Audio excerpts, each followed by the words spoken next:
Years ago, I built a tripod table with a pie crust top, and it was a much larger table, and it also was a tilting top. But I was very much interested in doing the pie crust again, but at a much smaller scale.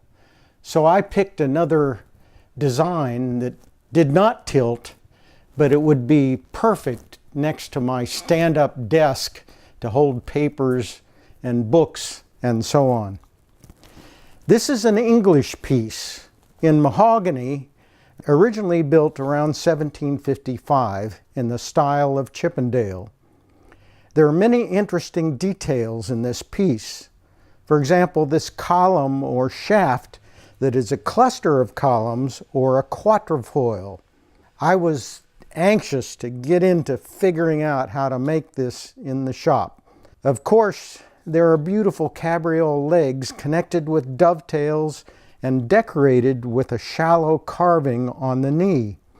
And then there is this bulbous turning with complex longitudinal carved in shapes. The most challenging aspect was the pie crust top. I enjoyed the many hours of quiet handwork with my carving tools to achieve these intricate details. The special details in this project really motivated me to get into the shop and start to work at the workbench.